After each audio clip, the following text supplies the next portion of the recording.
In this video, we're going to be talking about Graze mechanics and Graze builds.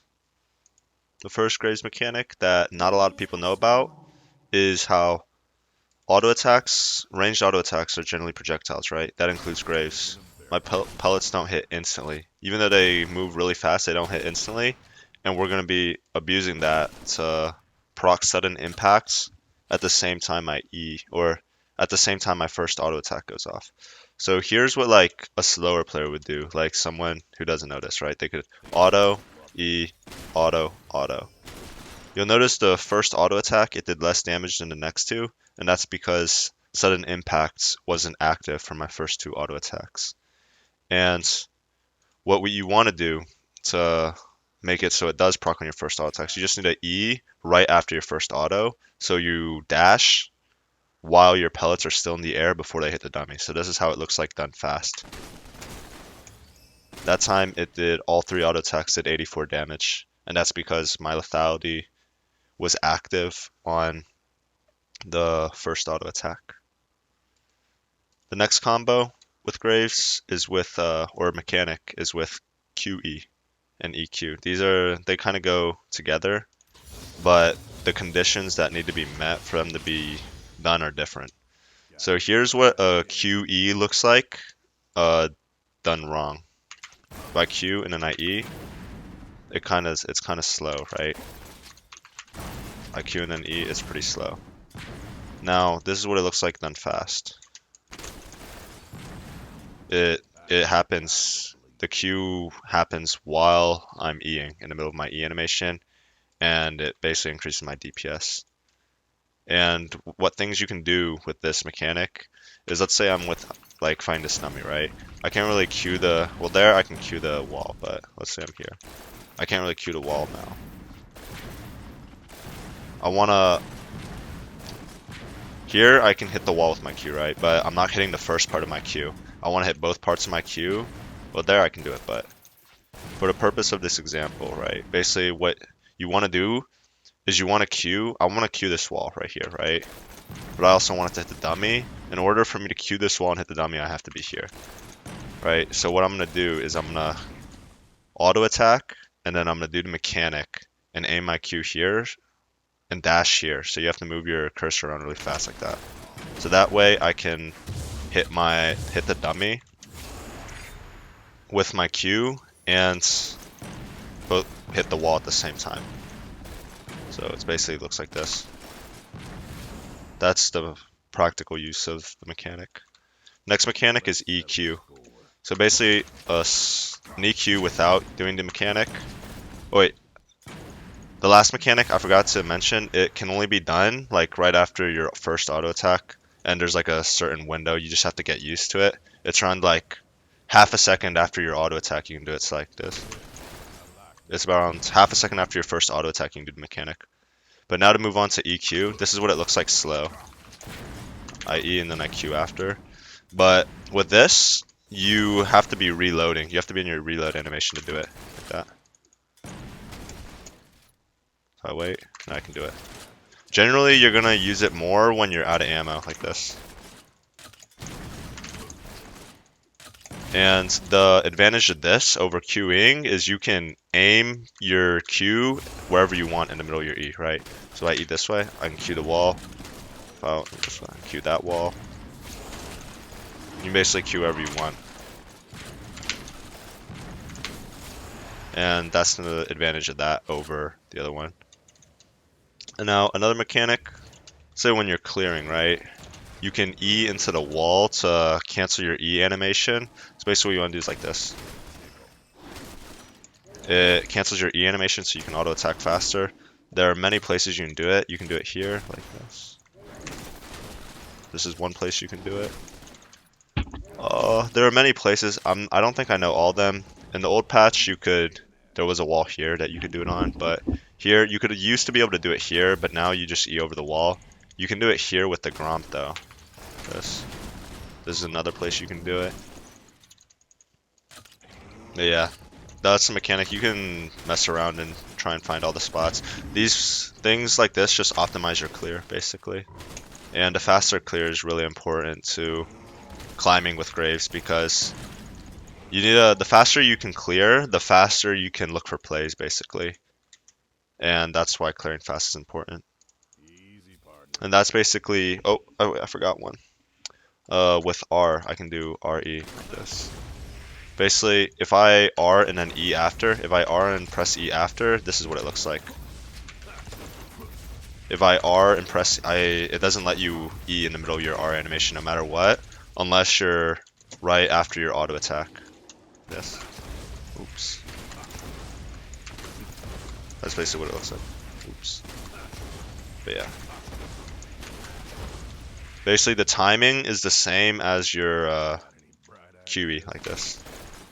If you can do that, then you can do this. And then also with your W, you can replace Q in any of the combos with your W. So this is what it looks like slow. This is an EW slow. And then this is it fast. It's much faster. Right? And then this is what a WE looks like slow. And then this is what it looks like fast. It's like instant.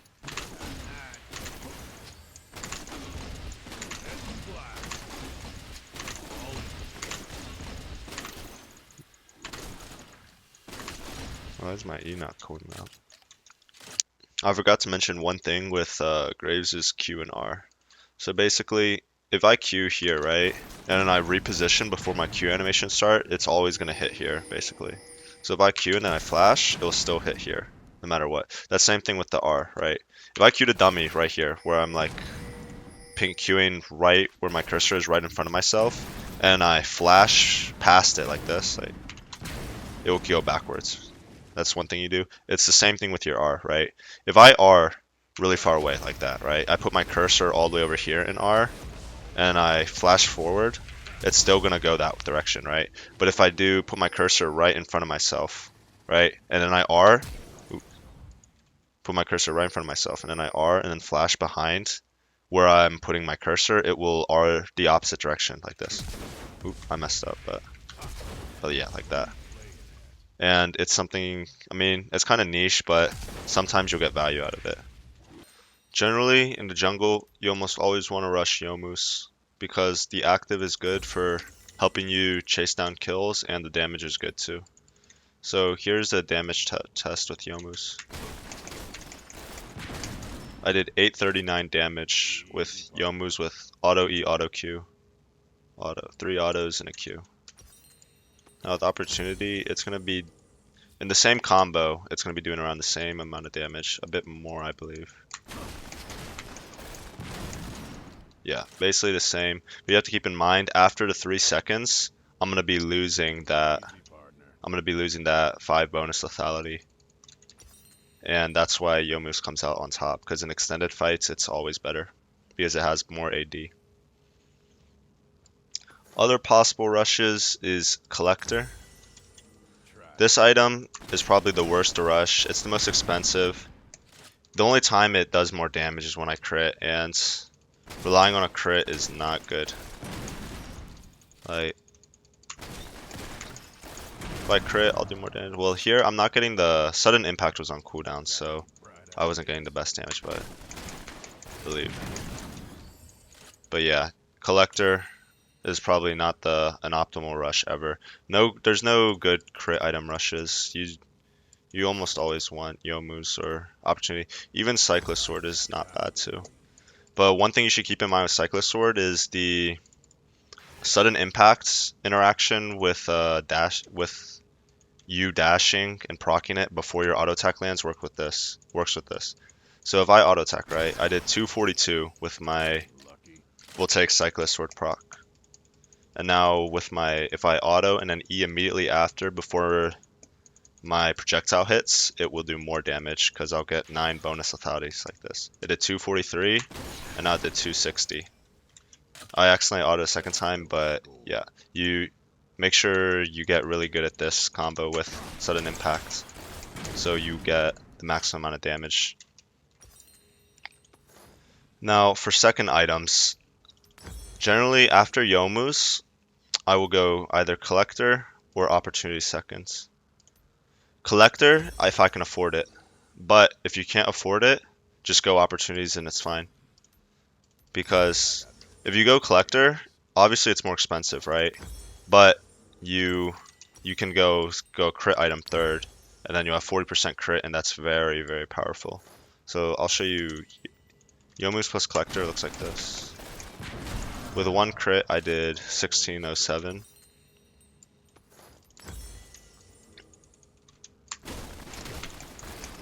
This.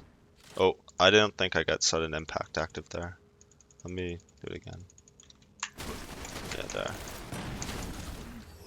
Yeah, with one crit, I did around 300 more damage with collector, but with no crits, I did 1341 with opportunity. Let me see if I can get no crits here.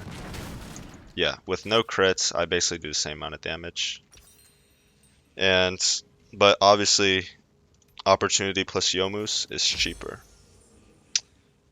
And you can also go Cyclo Sword second after Yomu's. This is also a very good item. All three of these items are interchangeable. If you can, basically, I would get whatever you can afford. If you have just enough gold to buy this, build path is way worse, obviously, so you probably can never really go this unless you intend on going it second. But between these two, they both build from a Dirk, so it's pretty easy to choose which one you go to depending on how much gold you're getting that game. But this item is also very viable second. This is the damage with it. It does the most damage out of the three consistently, unless I get a crit with collector. But it costs a bit more, and the build path is not as good. Brutalizer is not a very good item on Graves because you don't really need the 10 ability haste early. It's not that useful compared to the 10 lethality you get from Dirk. And this item is just garbage. Kai Kirchius Shard, just a garbage item on Graves. That's why I would recommend sticking to opportunity or collector. But third items, let's say you go opportunity second, right? You kind of want to stick with lethality now. You're kind of going down the lethality path. So you could go Cyclo Sword. You can go Cleaver. I wouldn't recommend Surielda's yet because you don't have enough lethality. I'm only getting 25% armor pen. I would go, if you want armor pen, just go Cleaver third. But if you want to go Surielda's, it's better off as a fourth item. Here's the damage charts with these three items. I did 1892. And now for the crit side of things, I go collector into LDR. If you go to crit, you almost always want to go these two collector straight into LDR in that order. This is damage. You'll be critting a lot more. With two crits, I did way, way, way more damage than lethality. This is where crit starts to beat out lethality. Basically, once you get your third item, two crit items, it will always beat out lethality fairly consistently. And crit only gets better than that. Only gets better as the game goes on. It scales much, much better than lethality. And another lethality item you can go is Hubris, Edgenite. These kind of situational items. If you need to avoid CCs, go Edgenite. If you think you can snowball really hard, go Hubris. And then for crit, situational crit items are Phantom Dancer and Rapid Fire Cannon, wherever it is. Rapid Fire Cannon, if you are getting spaced, kited from really far away. Phantom Dancer, it does low damage, but I like to go Swifties, Boots of Swiftness with Phantom Dancer, and it makes me so fast when I'm fully stack it. I just feel like if you're good mechanically, this item is great. It does the least damage, but in extended fights, you can make very nice outplays with this Phantom Dancer and Swifties. But let's say you don't really need any situational items and you're going down crit. Fourth item, you go BT or Infinity Edge. These two items will do the similar damage, I believe. Let's see.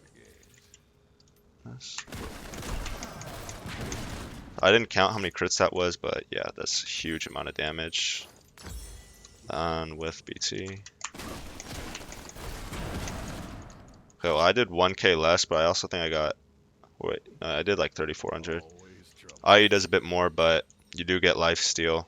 Life steal keeps you alive. Both are good, but after that, you just want to go whichever one you don't go. So if I went uh, BT 4th, then I'll go IE 5th. And if I go IE 4th, then I'll go BT 5th. These two items are kind of interchangeable, unless you're going like a situational item. Shield bow is also pretty situational, but if you really need, you don't really need it that much. The damage is garbage. The shield isn't great. If you if you're in a situation where you need the shield to survive, then you probably messed up, like getting yourself into that situation. That's kind of my idea behind shield bow. If you need it, then you're probably playing suboptimally, and you need to position yourself better in fights, so you don't need it. But there are some games where you just do need it, like if your team is losing in draft, where you don't really have a front line or something, maybe this could be viable. Now back to lethality. Uh, Surielda's is good 4th after you stack up enough lethality to get more armor pen. And what other? Umbral Glaive, it really fell off after you couldn't one-shot wards. And Profane Hydra, junglers that go Profane Hydra go it because they need help with their clear. Like they need the AoE on camps. And Graves already clears fast enough. He does not need it at all. And it's really expensive.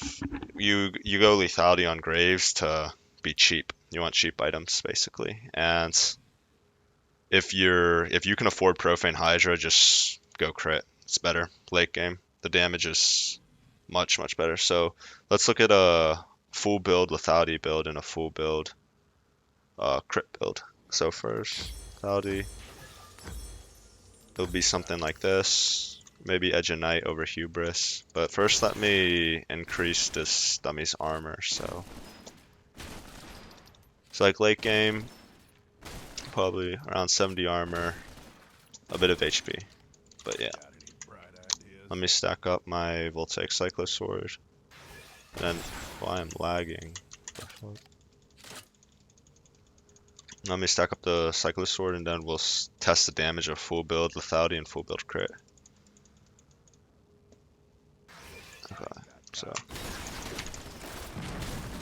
so that did 2,622 damage. And then full build with crit, Yomu's.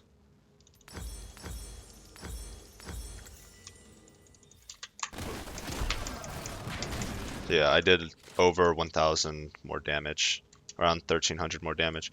Crit is also harder to play than lethality because you have to auto attack basically, right? And stepping up to auto attack is dangerous when you can just throw your abilities from really far away. And Graves' abilities are way safer to use than auto attacking. You need to have good mechanics to get maximum value from auto attacks. That's why you see most high elo Graves, they always go collector into LDR instead of like collector into cleaver. They want to play with their auto attacks because it's high skill and it has a higher damage cap than lethality. But yeah, that's basically the ultimate Graves guide, build guide. And yeah, make sure to like, comment, and subscribe. And comment any suggestions you want for different video ideas, maybe unranked to masters with Graves, or just if you just want to keep watching high elo Graves gameplay of me playing on my main. I'm down for anything. But thanks for watching.